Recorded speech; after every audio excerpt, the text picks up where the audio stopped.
Muy buenas tardes. Sean bienvenidos todos ustedes. El Centro Universitario de Ciencias Económico-Administrativas, a través del INESER, les da la más cordial bienvenida en esta transmisión en vivo a la presentación del número 126, Violencia y Cultura de Paz de la Carta Económica Regional, que tiene por objetivo incentivar la producción académica en torno a los temas que comprende dicha revista. A continuación, quiero presentar a quienes nos estarán acompañando en este evento. Saludo a Raúl Medina Centeno, profesor investigador del Centro Universitario de la Ciénega. Saludamos también a María Teresa Prieto Quesada, profesora investigadora del PUCEA.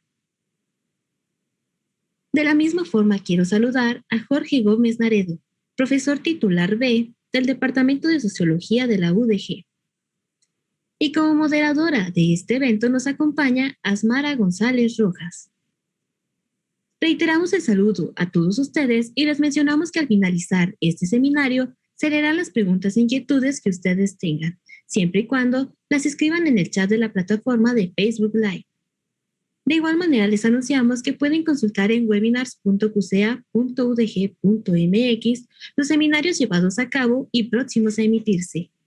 Y bien, para dar inicio con nuestro webinar del día de hoy, dejaré en el uso de la voz a Asmara González Rojas. Adelante.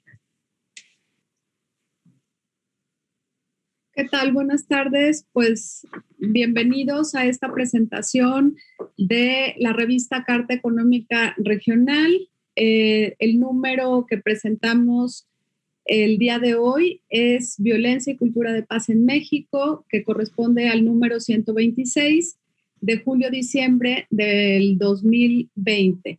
Nuestra revista pues es una publicación semestral adscrita al Departamento de Estudios Regionales, el INESER, desde hace más de 30 años, y tratamos temas diversos sobre estudios de desarrollo, donde entran problemáticas de migración, de desigualdad, de pobreza, de cuestiones de medio ambiente, recursos naturales, desde luego cuestiones socioeconómicas, de indicadores económicos. Y pues hace 2 años también empezamos a plantear distintas temáticas que tienen que ver con los problemas más actuales que enfrenta también la sociedad mexicana. Uno de ellos pues es la violencia, y ligado a esta idea teórica, pero que también se quiere llevar a la práctica a través de políticas públicas, sobre la cuestión de la cultura de paz en México. Es un tema, yo creo que pues fundamental, y en ese sentido sacamos este número temático donde participan los autores, autores que nos acompañan el día de hoy y que les agradezco mucho a nombre de todo el equipo de la revista Carta Económica Regional, así como del comité editorial y del consejo editorial.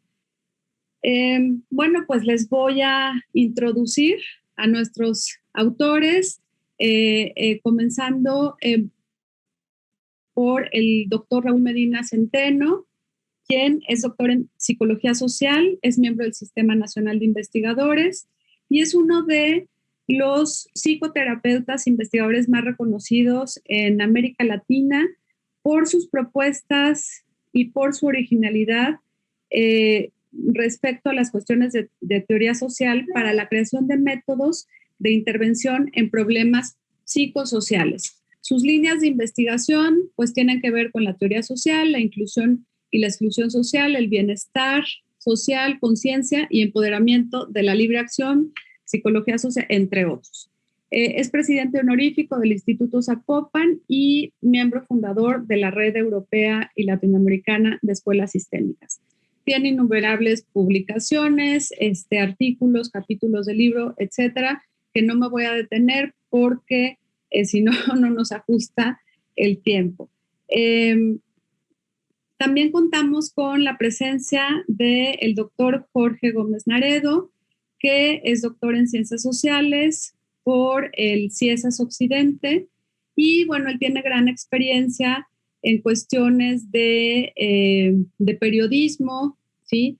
En cuestiones de reportajes y coberturas especiales sobre temas que tienen que ver también con cuestiones de desarrollo. Sus líneas de investigación son temáticas históricas y prácticas periodísticas, y ha tratado temas como feminicidios, por ejemplo, y cuestiones de violencias. Fue Premio Jalisco de Periodismo con la categoría de crónica, y tiene muchos otros premios en su desempeño, digamos, profesional y de investigación. Y bueno, pues la doctora María Teresa Prieto, que se va a incorporar, esperemos en un momento, es doctora en educación, y sus líneas de investigación son convivencia en contextos de violencia y propuestas de intervención. Ha trabajado con jóvenes y con el tema del bullying y del acoso, y tiene de sus últimos libros, habla sobre la narrativa de la violencia, la intervención de los profesores en la violencia escolar y la mediación de la violencia. Entonces, como ven, pues nuestros autores tienen ahí una línea de investigación afín, y por eso es que participan en este número temático sobre violencia y cultura de paz en México, y me da mucho gusto pues que tener la publicación, ¿verdad? Que bueno, aquí la tenemos, está en la página de Carta Económica Regional, ahí en nuestro sitio de internet, y ahí la pueden consultar libremente. Y el objetivo de esta tarde, pues es que ellos nos hablen sobre el número en general y también un poco sobre sus artículos. Entonces, bueno, espero disfruten esta presentación, y le cedo la palabra a Raúl Medina para que comience con su intervención. Muchas gracias, Raúl. Hola, ¿qué tal? Buenas tardes, tengan todos ustedes. Agradezco a la doctora Asmara González Rojas la invitación a esta presentación de este estupendo número de la revista Carta Económica Regional, y que ciertamente toca dos temas que son parte de las problemáticas que tenemos en México: la violencia y la cultura de la paz. Bien, bueno, el número es en general muestra lo que es ciertamente esta revista ahora. Es como un mosaico sociocultural y económico donde muestra diferentes partecitas de lo que estamos formados en la región y en México. Y sobre todo es una revista que se adentra profundamente en problemas específicos y concretos. Y eso vale mucho. Y además que en algunos de sus temas proponen la posibilidad de generar cambios de políticas para resolver esos problemas que está aquejando. Se enfoca en lo micro, lo que sucede en aspectos concretos específicos, en problemas en México particularmente, pero también puede ser en otras latitudes, y que es una revista que nos invita a replantear mucho de las ciencias sociales, de las ciencias económicas ahora. ¿Por qué? Porque estos artículos por regular son interdisciplinarios, todos son interdisciplinarios, todos hablan de un objeto de estudio y van navegando en diferentes disciplinas para poderlo acotar e investigar perfectamente. Otro elemento importante de esta revista, y sobre todo este número, tal y como lo leí, es que invitan a una reflexión crítica. Y este es otro de los aspectos fundamentales de la ciencia para que sea ciencia: tener una posición crítica ya sea sobre la propia teoría, sobre uno mismo, sobre tu contexto y sobre el contexto donde uno está situando la investigación. Pues celebro esta revista, Mara, con todos, por esta gran labor que haces aquí en seguir con él. Yo creo que fue la primera revista en la Universidad de Guadalajara, no sé si fue esta, que es el número 126, y que bueno, esto implica pues una gran responsabilidad y lo están haciendo muy bien. Bueno, pues lo que vi en esta revista es que hay varios temas muy interesantes, no se pueden abarcar todos para que lo lean. Me llamaron la atención algunos en especial, en concreto, por ejemplo, el de jóvenes latinoamericanos y violencia cotidiana en áreas de la relegación urbana, de Irene Ricini, Daniele Strickland, Natalia da Silva Limongi. Y lo que hacen ellos es investigar a los jóvenes, adolescentes que viven en zonas urbanas excluidas, ciertamente, en México y en Brasil.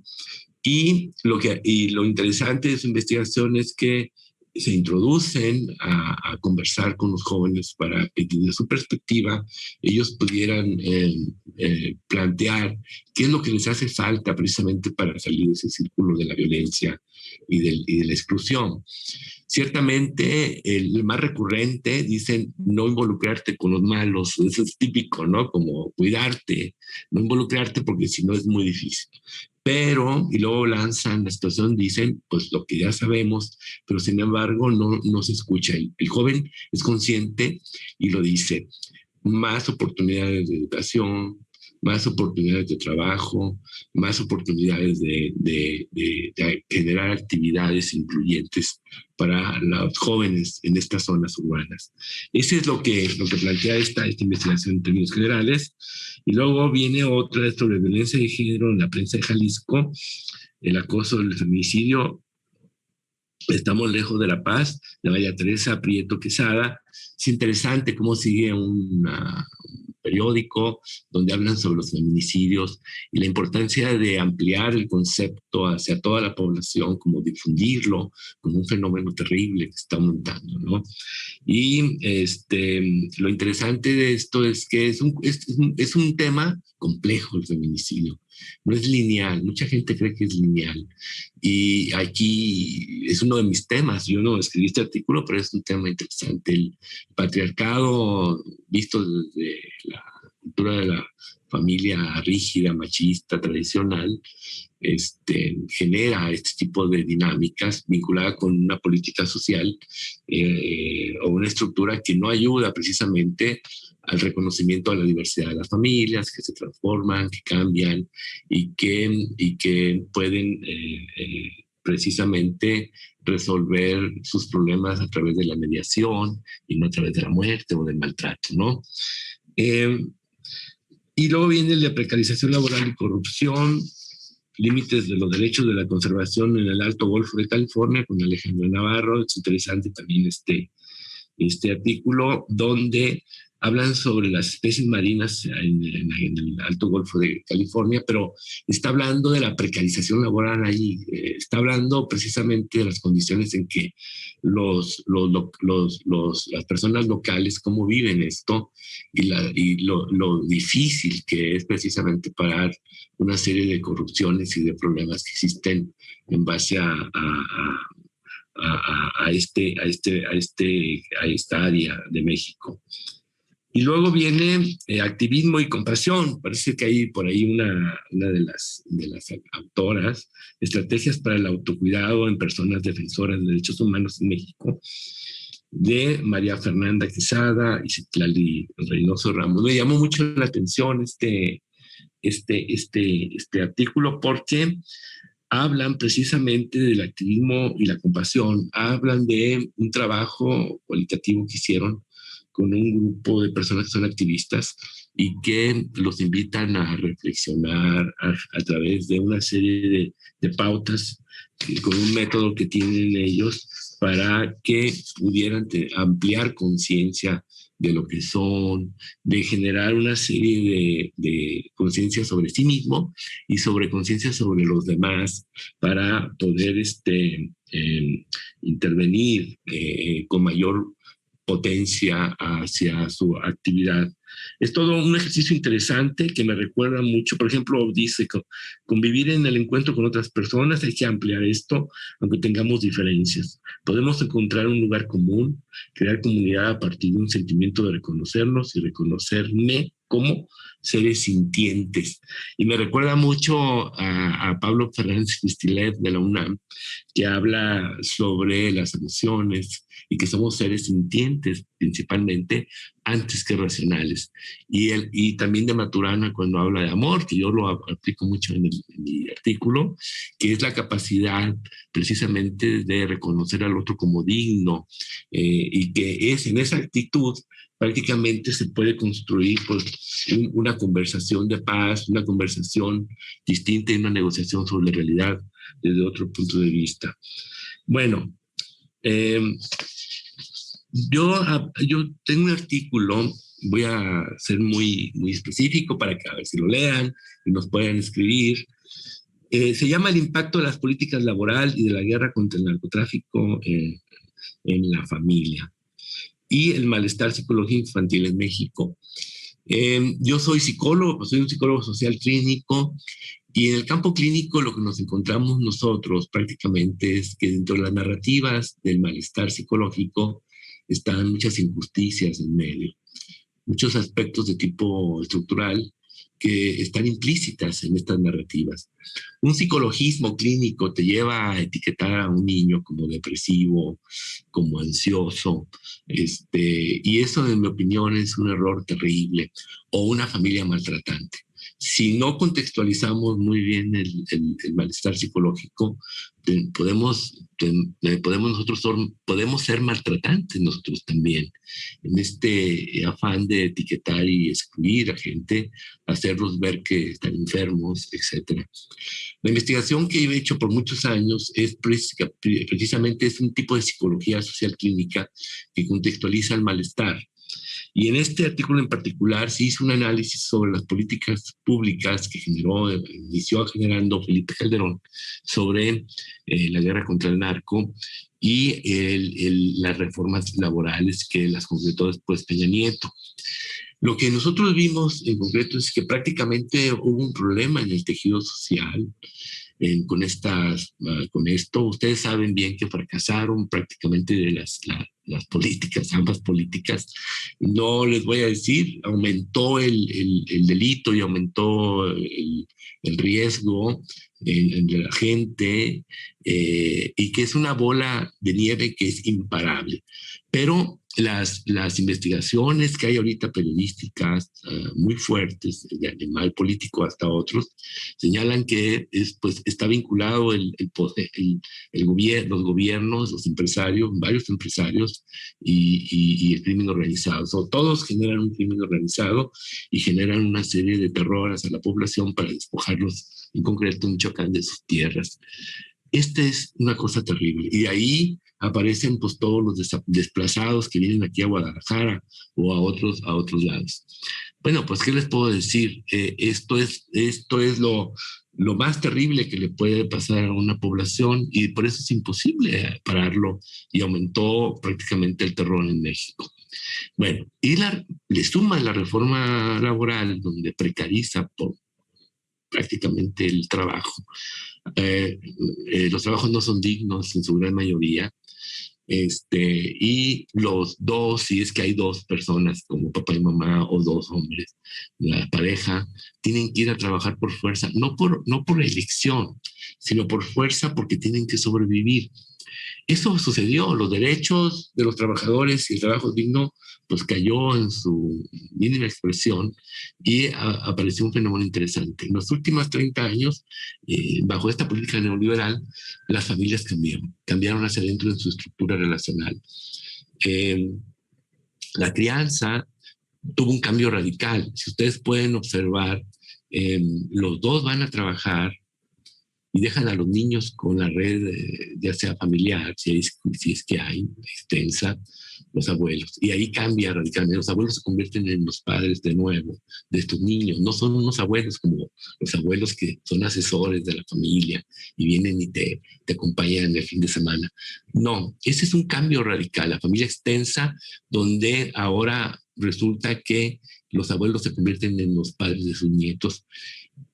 ¿Y por qué? Pues porque hay una política pública de la familia muy precaria, donde no apoya prácticamente una serie de situaciones fundamentales como el trabajo digno, la salud, la políticas para reconocer todo tipo de familias, su diversidad de parejas, el apoyar a la mujer que trabaja y al hombre con 9 meses cuando tienen un hijo, 9 meses de estar en su casa, como lo hacen en Europa y en otros lugares, o bajarles impuestos porque tienen hijos, en fin, una serie de políticas familiares que no se observan aquí. Entonces están solas las familias y su única red de apoyo es la familia extensa, si es que existe, y aparecen nuevos roles. Los padres están cansados, llegan cansados, trabajan los sábados muchos de ellos, y los niños no están acompañados. Los niños no están, las niñas y los niños no están acompañados, y genera otras formas de interacción, o están en la calle o están en su casa encerrados, y encerrados porque afuera es peligroso, ahora con la otra política, y que no permite esto. Lo que nosotros observamos dentro del campo clínico es que el caso que les pongo ahí es muy común. Fíjense, ese caso de Pedro, de un chico de 14 años que intenta suicidarse en el cuarto del baño, está solo con sus hermanos más chicos, porque los papás están trabajando, es rescatado por la hermana, llegan los vecinos, los papás, se lo llevan al hospital, luego al psiquiátrico, y claro, tenía una depresión profunda donde prácticamente lo tratan y después lo invitan a que vengan a terapia familiar con nosotros. Lo que observamos nosotros ahí, en esta familia que se replica en cientos de familias, y acabamos de hacer un estudio en Colombia idéntico, también pasaba con niños depresivos de 10 a 18 años con intentos de suicidio y autolesiones. Una familia que está saturada, que los dos tienen que ir a trabajar. Este muchachito de 14 años tiene que cuidar a sus hermanos. No tienen una red de apoyo externa, tienen miedo de salir porque dicen que es peligroso el barrio, la política pública. Tienen 2 años aquí en Guadalajara, vienen de desplazados de Michoacán. Al final sí están estudiando los niños, ellos están trabajando, lo hicieron muy bien, es una familia muy fuerte. Sin embargo, hace 6 meses que el muchacho, pues los hermanos no le hacen caso al hermano mayor, no hacen la tarea, etcétera, todo lo que la madre le dice. La madre tiene la doble jornada ahí articulada, otro de los elementos que están ahí, está saturada, viene y le reclama a su hijo que porque no hace bien su trabajo, lo maltrata sistemáticamente, 6 meses así, y el muchacho pues intenta salir de esto a través del suicidio. Es terrible, vemos este mapa. Si nos quedamos con esta pauta relacional entre madre e hijo, prácticamente diríamos es un niño depresivo, una madre maltratante. No podemos decir eso. Este estudio lo que dice es que tenemos que ampliar el contexto. Lo tenemos que hacer. ¿Por qué? Porque la señora está atrapada. El niño de 14 años decía, mi mamá está saturada, no sé cómo ayudarle, me siento solo. Y su intención de suicidarse, decir, es que sí me siento indigno de mi madre por no poderle ayudar. Se sentía culpable. Y la madre al final también se sentía culpable, no sabía cómo lidiar con esto, pero en realidad venían del desplazamiento desde Michoacán, de Guadalajara, habían perdido todo, todo lo que tenían, se vinieron a Guadalajara por sobrevivencia, había un duelo de toda la familia. Pero un duelo de toda la familia, de toda esta política de la guerra contra el narco, y esta política de la laboral precaria, terrible, que viven cientos de familias. Ese es el diagnóstico, es una patología estructural. Y nosotros tenemos que aliarnos con estas familias en un micro para enfrentar al sistema desde sus propios recursos. De eso se trata este artículo. Espero, dije muy poquito, pongo muchas estadísticas, cómo estamos como sociedad en el campo familiar y la infancia, y espero lo lean. Muchísimas gracias. Muchísimas gracias, Raúl. Pues sí, digo, no tenemos mucho tiempo, pero de verdad deberíamos en otra ocasión hacer un seminario sobre estos temas porque sí pues es muy, muy importante las reflexiones que se hacen en estos artículos. Le doy la palabra ahora. Ya veo que bienvenida a la doctora María Teresa, que se integró.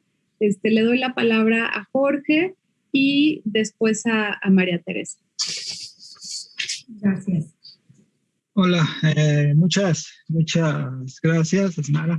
Muchas gracias a Raúl, estoy aquí muy contento, María Teresa. Y bueno, pues a mí el número también me parece que es un acierto de la revista Carta Económica Regional, como lo mencionaba Raúl, que abra muchos espacios para bastantes reflexiones que tienen que ver con muchísimas temáticas y que tienen que ver, a mí en este número me pareció muy interesante la cuestión de los abordajes metodológicos de cada uno de los documentos. Son abordajes en muchísimos casos que sorprenden por la forma en cómo van planteados los elementos, las conceptualizaciones, y me parece que eso hace muy plural al número, hace muy rico leerlo y me parece que aporta muchísimo a la discusión sobre la violencia en cuestiones muy concretas y también sobre la cultura de la paz. Yo voy a hablarles del texto que realizamos María Teresa Prieto Quesada y yo, que es la violencia de género en la prensa de Jalisco, que en realidad es un documento que se basa solamente en un periódico, pero que cuando nos lo planteamos teníamos la intención de ver cómo desde los medios de comunicación se planteaba el problema de la violencia en contra de las mujeres. No solamente el feminicidio, pero enfocado en el feminicidio, y porque al fin y al cabo los medios van modulando la opinión pública, influyen en la opinión pública e influyen en cómo nosotros, al leerlos o al tener contacto o al que la otra persona que está influida por los medios de comunicación habla sobre un tema, y entonces nos pareció que era fundamental establecer cómo se ha tratado el término feminicidio y la violencia en contra de las mujeres en la prensa tapatía. Para realizar este documento, pues primero tuvimos que ir a analizar qué en realidad es el feminicidio o por qué se le llama feminicidio. Y pues nos encontramos, el punto es que este término es un término realmente muy, muy, muy nuevo, o sea, no tiene más de 30, de 40 años, y es un término que ahora, por ejemplo, lo manejamos o se maneja en muchísimos aspectos, tanto en la parte política, en la administración pública, en la prensa, en la vida cotidiana, pero es un término que es realmente nuevo, de los años 70, de los años 80, y que se hace, al menos en el caso mexicano, digamos, popular, porque empieza a haber estos asesinatos de mujeres en Ciudad Juárez, en esta ciudad fronteriza. Y entonces al principio el feminicidio era sinónimo de Ciudad Juárez, o Ciudad Juárez era sinónimo de feminicidio, pero parecería que lejos de ahí, que en otra parte de las ciudades, en la Ciudad de México, en Guadalajara, en Nuevo León, no existían los asesinatos de mujeres. Y entonces ahí vamos analizando cómo es que esto, porque se establece, cómo es que este término comienza poco a poco a manejarse y empieza a visibilizarse el fenómeno. Es un término que tampoco nace de la academia, que no nace de las políticas públicas, que no nace de otros aspectos, ni siquiera de los medios de comunicación, sino que nace desde el activismo de las mujeres que están luchando por una vida libre de violencia, ¿no? Y entonces estas cuestiones son muy interesantes. Diana Russell, que fue una de las pioneras, es más, ella acuñó el término que, según entiendo, desgraciadamente falleció el año pasado por COVID, pero establece esta cuestión del asesinato de mujeres por el hecho de ser mujeres. Entonces, a partir de ahí hay una conceptualización del término feminicidio que poco a poco va ganando espacios en cuanto a la visibilización de de esta violencia existente, pero que también va ganando espacios en la prensa mexicana, y también va ganando espacios en las partes de las administraciones públicas. Tan es así que ya se menciona en la Ley General de Acceso de las Mujeres a una Vida Libre de Violencia del 2007, que en realidad esa ley marca muchísimo cómo se conceptualiza, y también marca muchísimo que este término llegue a convertirse en un elemento jurídico, y que en los códigos penales, en prácticamente los códigos penales de todas las entidades del país, exista el delito de feminicidio. Y bueno, esto es en muy corto tiempo para un concepto. En el caso del artículo, nosotros lo que realizamos es que vimos cada una de las notas que tenían alguna referencia al término feminicidio. Y del 6 de diciembre del 2018 al 20 de mayo del 2019, que es, digamos, la parte metodológica en la cual, y la parte del espacio en la cual se realiza el artículo, encontramos 81 notas en el periódico Mural, que fue el que decidimos analizar por cuestiones de que tiene un sistema de búsqueda muchísimo más preciso que los otros medios de comunicación. Y entonces, pues sí, vimos y empezamos a observar dónde se colocaban o cuándo se hacía mención al término feminicidio en las notas que se realizaban en el periódico y en las distintas secciones que aparecía, que es como el primer dato muy evidente de cómo se le trata al término feminicidio en el diario Mural. Y por ejemplo, tenemos que de esas 81 notas, 91 fueron nacionales, es decir, en la sección nacional, es decir, no eran cuestiones relacionadas con la localidad. 0 en opinión, es decir, no había una discusión dentro de los articulistas del diario, tanto de Mural como los que hay de Reforma, acerca del feminicidio, porque ninguno lo mencionaba. Después, en comunidad estaba en 19 menciones, se hizo en comunidad, que es la sección que habla, digamos, la parte local, y donde mayor número de veces apareció la palabra feminicidio fue en la sección de justicia, es decir, en la sección policíaca. Y esto es muy interesante porque el feminicidio, y empezamos a nosotros a sacar a partir de las lecturas, de las notas, de las secciones donde se colocaba y de las temáticas y de la forma en cómo se trataba, empezamos a realizar ciertas reflexiones y sacamos ciertas conclusiones al respecto. Una, que en esta fecha, del 2018 al 2019, el diario Mural consideró en general al feminicidio como un problema de seguridad. Es decir, no era un problema social más allá para mencionarse de una forma más preponderante en comunidad, no era tampoco un problema amplio a nivel nacional, sino que era un problema de justicia, de policíaca. Aparecía el término feminicidio como una nota policíaca de asesinato, como una nota que no traspasaba esas fronteras, al menos en la espacialidad del propio medio. Y posteriormente tenemos también ciertas reflexiones acerca de cómo era el tratamiento cuando se mencionaba el término feminicidio en las notas.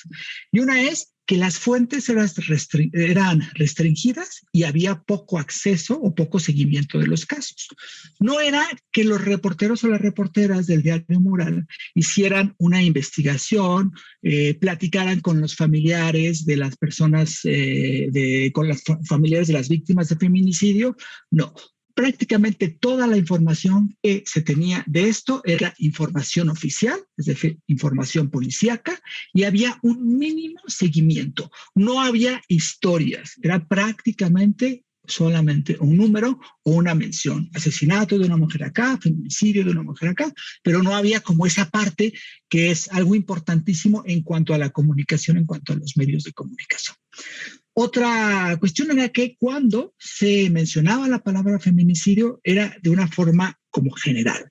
Fue juzgado por feminicidio, acusado por feminicidio, cometió un feminicidio. Es decir, no había en prácticamente las notas que revisamos una relación o una explicación por parte de quienes realizaban, los redactores de esta información, de qué era el feminicidio, cómo era, por qué era, o otra cosa más allá de ello.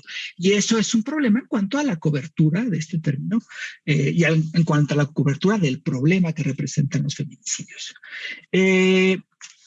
Una cuestión muy interesante es que nos encontramos con una los medios no necesariamente tratan la opinión pública, pero de repente llegan opiniones de los lectores a estos medios. Y en una opinión sobre la percepción de la gente nos tocó una carta de un lector que habla sobre la percepción que él tiene del feminicidio, y me parece muy interesante, es comparar el número de homicidios de hombres con el número de feminicidios y decir que es muchísimo más grande el problema de los homicidios y que el problema del asesinato de mujeres y los feminicidios es mínimo, que es una tendencia mucho que se ve también en redes sociales, pero que no se analiza desde un punto de vista de dónde proviene esa violencia, si es una violencia más estructural relacionada con el crimen organizado, con la violencia existente, y no con una cuestión que tiene que ver con violencia de pareja, violencia más en la familia, y donde los agresores suelen ser conocidos de las mujeres que son asesinadas. Pero esta era la percepción y nos pareció muy interesante en el artículo. Otro de los puntos es que no hay prácticamente ningún esfuerzo por explicar, como ya lo dije, la cuestión de qué es el feminicidio en prácticamente todas las notas que analizamos. La mayoría de las voces, de las menciones, cuando la palabra feminicidio aparecía en la sección de comunidad, que era la sección, digamos, política, social del diario Mural, eran voces de organizaciones de la sociedad civil, más no voces de las familiares afectadas, de los familiares de mujeres víctimas de feminicidio. Entonces, era como la voz oficial de la parte policíaca y la voz de las organizaciones de la sociedad civil, y prácticamente a las familiares de las víctimas de feminicidio, pues no se les mencionaba, y su voz es muy poco retomada, al menos en el diario Mural. Por lo tanto, pues prácticamente no se ve cuando son una de las víctimas indirectas de estos delitos, ¿no? Y entonces, pues lo que abogamos en el texto, pues es abonar a que desde la cobertura periodística de el feminicidio y en general de la violencia en contra de las mujeres se puede abonar a una cultura de paz. Y la labor de reporteros, de reporteras, de editores, de jefes de información, de directores dentro de los medios de comunicación tradicionales y después de los medios de comunicación también nativo digitales y de todo este nuevo ecosistema de comunicación y de información, se debe abonar por la sensibilización en el tratamiento de la violencia en contra de las mujeres y especialmente en la forma en cómo se trata el término feminicidio. Porque los medios de comunicación pueden incidir de forma muy positiva si sus tratamientos son tratamientos con perspectiva de género, si sus tratamientos se hacen con sensibilización y si también realizan, esto es algo importantísimo, una investigación más allá de la sola mención de que hubo un feminicidio, 2 feminicidios, 3 feminicidios, sino que vayan más allá y que traten de realizar investigaciones periodísticas en el sentido de dar a conocer una problemática muy compleja, como también lo mencionaba Raúl, que es esta cuestión de la violencia en contra de las mujeres y de los feminicidios, porque al fin y al cabo el feminicidio no es el comienzo del delito, sino es la última parte de una constante de violencia que sufren las mujeres durante toda su vida y que esa violencia la ejerce en general sus parejas, exparejas, y entonces tratar de explicar este fenómeno me parece que es una de las funciones que puede realizar la prensa y la prensa local para abonar a erradicar este gran mal que aqueja pues, a todo el país.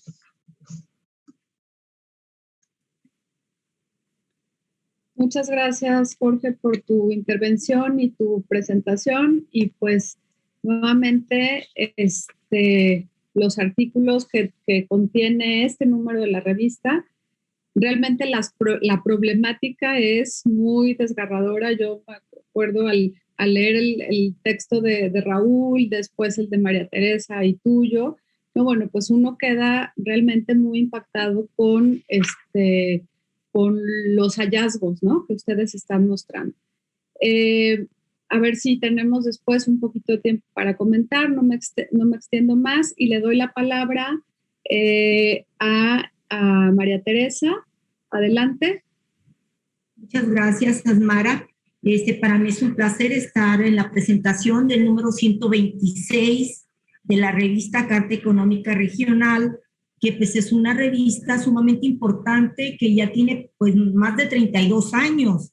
Entonces, es una revista pues que cuenta con muchos referentes muy importantes dentro de la historia de la universidad y de CUSEA, ¿no? Porque es una revista que sale de ahí precisamente, de CUSEA, y pues es un honor, ¿no?, que nos hayas invitado, Asmara, a presentar este número.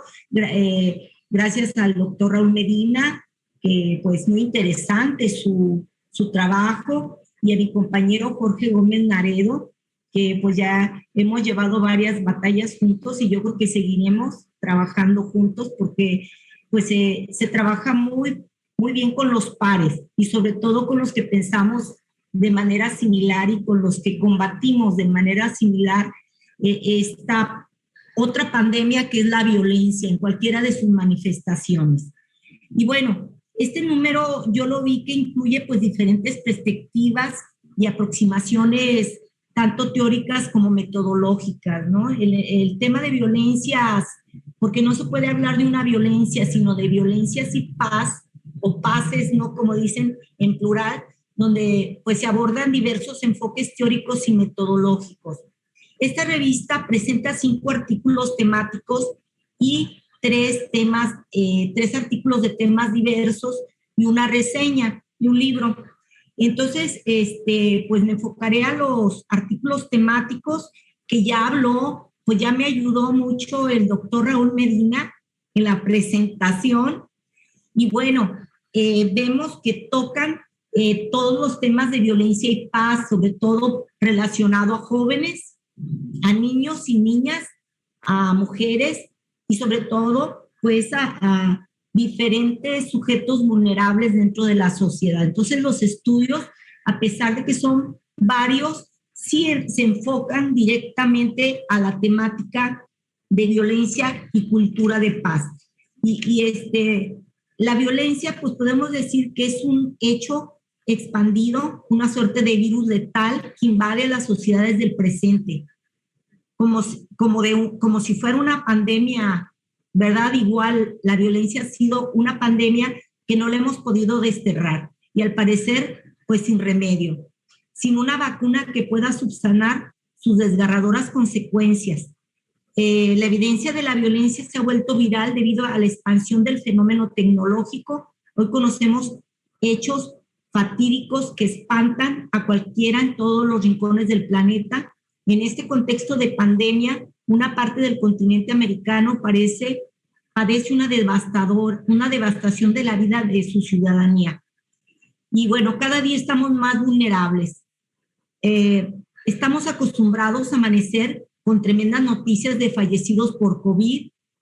La información que nos llega, por ejemplo, de la India es terrible, de Brasil, aunado a desapariciones, secuestros, violación de derechos humanos, torturas, violencias hacia niñas, niños y de género, feminicidios, homofobia, corrupción política, homicidios dolosos, secuestros y extorsión. Los escenarios a los que nos hemos aproximado han creado un punto de partida en las luchas contra la violencia a favor de la reivindicación de la memoria de las víctimas, provocando reacciones diversas por parte de colectivos familiares y organizaciones civiles que contribuyen a la suma de esfuerzos en esta lucha por la dignidad, por la libertad y por la paz. En definitiva, por pedir algo tan básico como el derecho a la justicia y la recuperación de la dignidad humana. Aquí vemos pues que nuestra condición ahorita pues es de mucha vulnerabilidad. La UNESCO ya desde 1945, haciendo un énfasis en la paz, promueve la construcción de una cultura de paz y desarrollo sostenible. Esto es uno de los objetivos principales de su mandato, que es la formación y la investigación para el desarrollo sostenible. Estos dos elementos están entre sus prioridades para el desarrollo de competencias en materia de relaciones pacíficas y la buena gobernanza, la memoria de las víctimas, la prevención de conflictos y la consolidación de paz para lograr el progreso económico, social y alcanzar la paz y el desarrollo sostenible. En 1945, sobre los restos aún humeantes de la Segunda Guerra Mundial, se crea la Organización de las Naciones Unidas para la Educación, la Ciencia y la Cultura. En su preámbulo afirma que la negación de los principios democráticos de la dignidad, la igualdad y el respeto mutuo de los hombres propiciaron aquella devastadora guerra que acaba de terminar, sustituyendo tales principios de los prejuicios y la ignorancia por el dogma de la desigualdad de los hombres y de las razas. Los gobiernos de los estados, convencidos de que los acuerdos políticos entre los estados no eran suficientes para construir la paz duradera, proclamaron las guerras nacen en la mente de los hombres, y es en la mente de los hombres donde deben erigirse los baluartes de la paz. Así que pues la paz es un constructo que definitivamente tenemos que reforzar desde la infancia. Como decía el doctor Raúl Medina, pues es una construcción que debemos crear desde la niñez. Y es algo que se debe de ir desarrollando. La construcción de la paz pues no es fácil, ¿no? Porque decimos, bueno, hemos hecho con estas contribuciones que hemos hecho en estos artículos, pues hemos hecho visible la violencia, hemos hecho visible todas estas tragedias que nos han condenado actualmente a vivir en cuidado permanente, ¿no? Las mujeres se cuidan, no pueden estar solas, no pueden ir solas en el camión, en el autobús. Los niños también deben de cuidarse, hasta de la misma familia, ¿sí? Porque ya hemos visto casos de que las violaciones en niños principalmente vienen de la propia familia. Entonces, pues todos nos cuidamos y no es fácil la construcción de paz. O sea, no es, pareciera una utopía, ¿no? Porque tenemos que recordar que tenemos los primeros ladrillos con esta denuncia, con esta exposición, con esta reflexión que hacemos. Pero para construir la paz, no nada más requerimos de los primeros ladrillos. Para construir la casa de la paz o la paz, requerimos pues de más ladrillos, ¿no? Y de una construcción permanente que tendremos que hacer. Entonces, yo siento que estos artículos que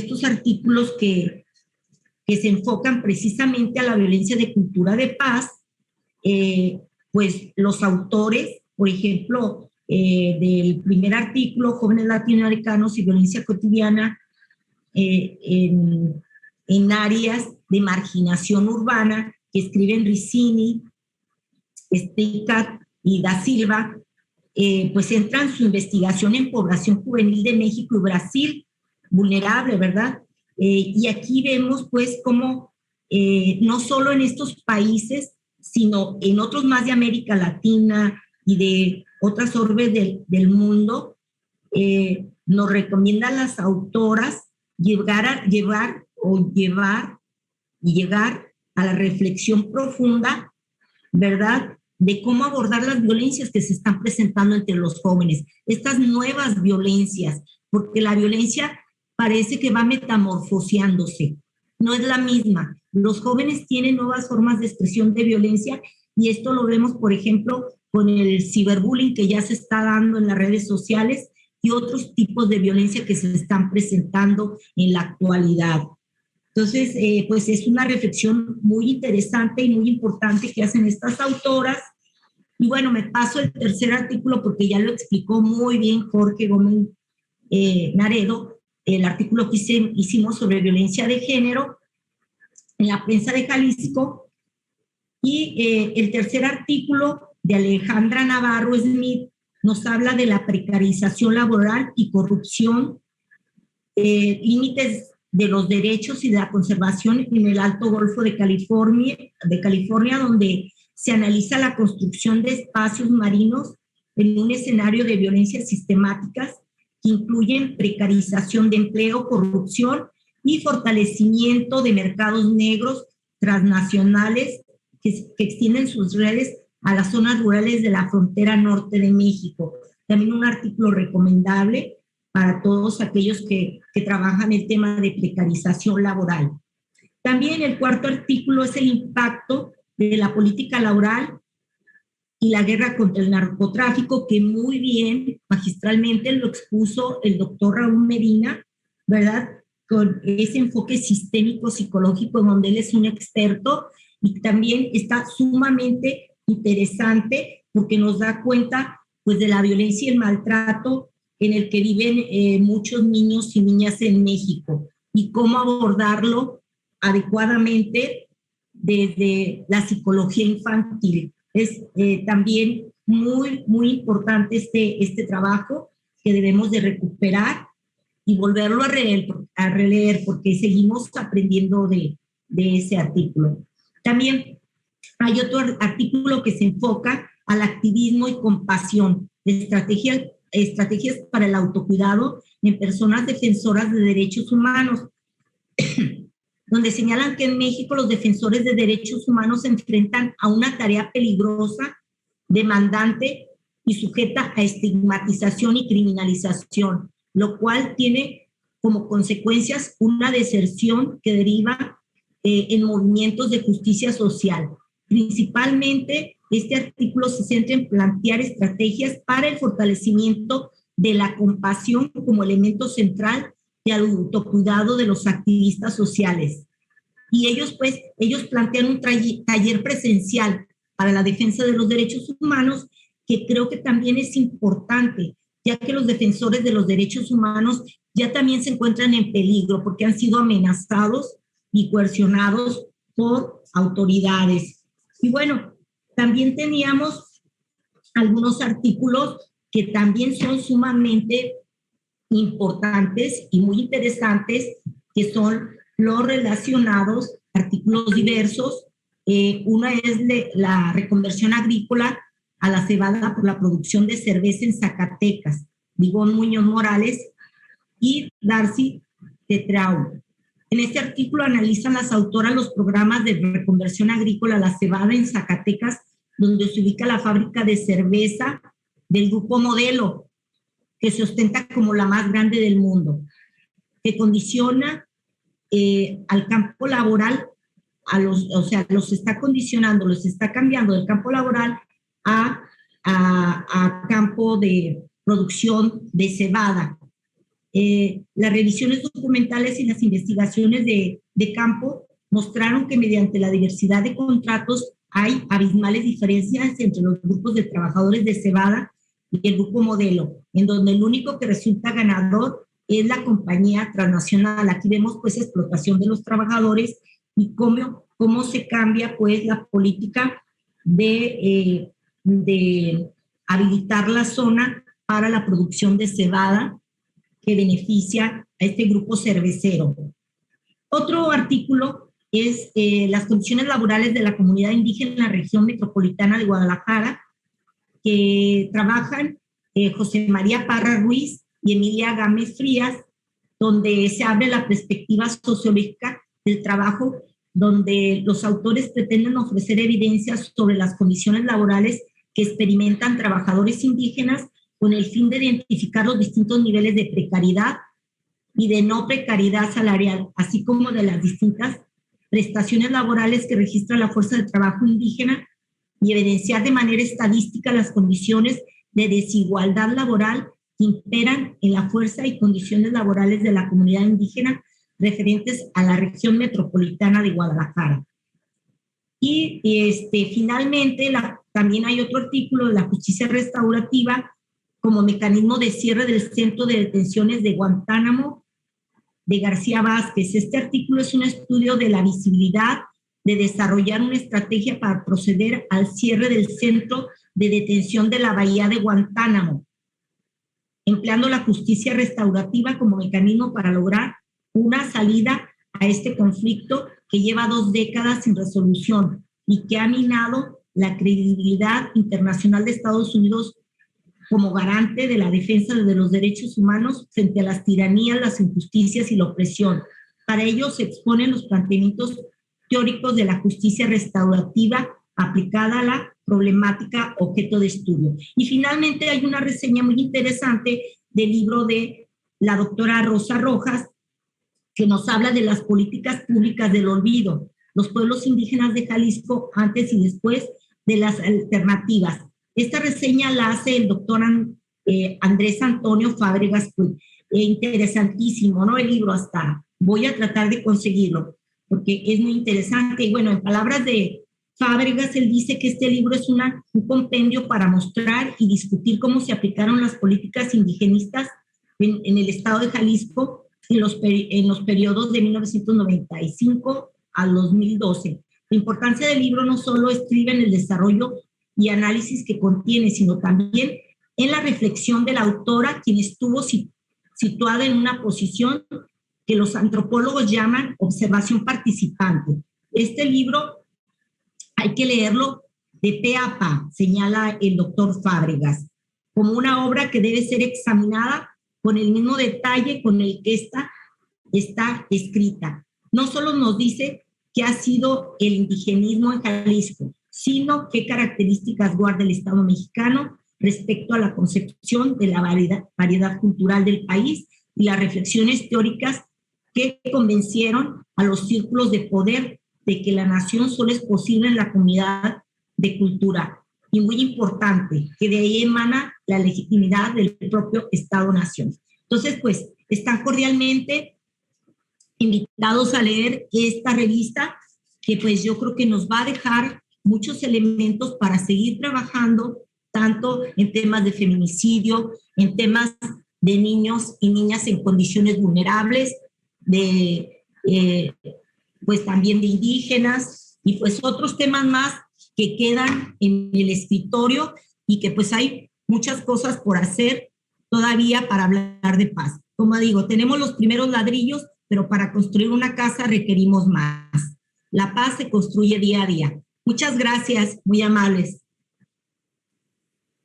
Muchas gracias, María Teresa, por tu intervención y también muchas gracias por mencionar pues los otros textos, que también la verdad es que estamos muy, muy contentos con este número, porque la parte de los números temáticos, o sea, los artículos temáticos, ¿no?, sobre violencia y cultura de paz, tienen abordajes muy, muy interesantes, muy novedosos, que aportan incluso a cuestiones de postdesarrollo, a mediciones subjetivas del desarrollo, a tener estos enfoques interdisciplinarios y estas nuevas visiones, ¿no? O sea, incorporar más la parte de psicología, la parte del activismo y la compasión, por ejemplo, que aquí está Citlali, una de las autoras.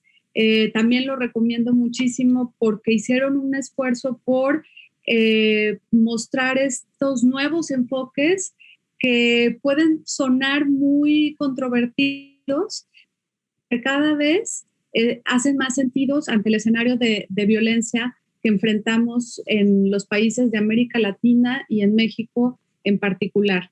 Y gracias, te decía, también por mencionar los otros artículos de temas diversos que también pues son excelentes y valen mucho la pena, sobre pues problemáticas locales y regionales cercanas a Jalisco, ¿no?, y a nuestra región occidente. Pues bueno, yo quisiera agradecerles nuevamente que leyeran el número, que visiten nuestra página de la revista. Estamos atrasados en la presentación de los números, pero ya tenemos también ahí en la revista de Carta Económica Regional el nuevo número que salió sobre desarrollo y población frente al cambio climático, que es el último número, y haremos una presentación también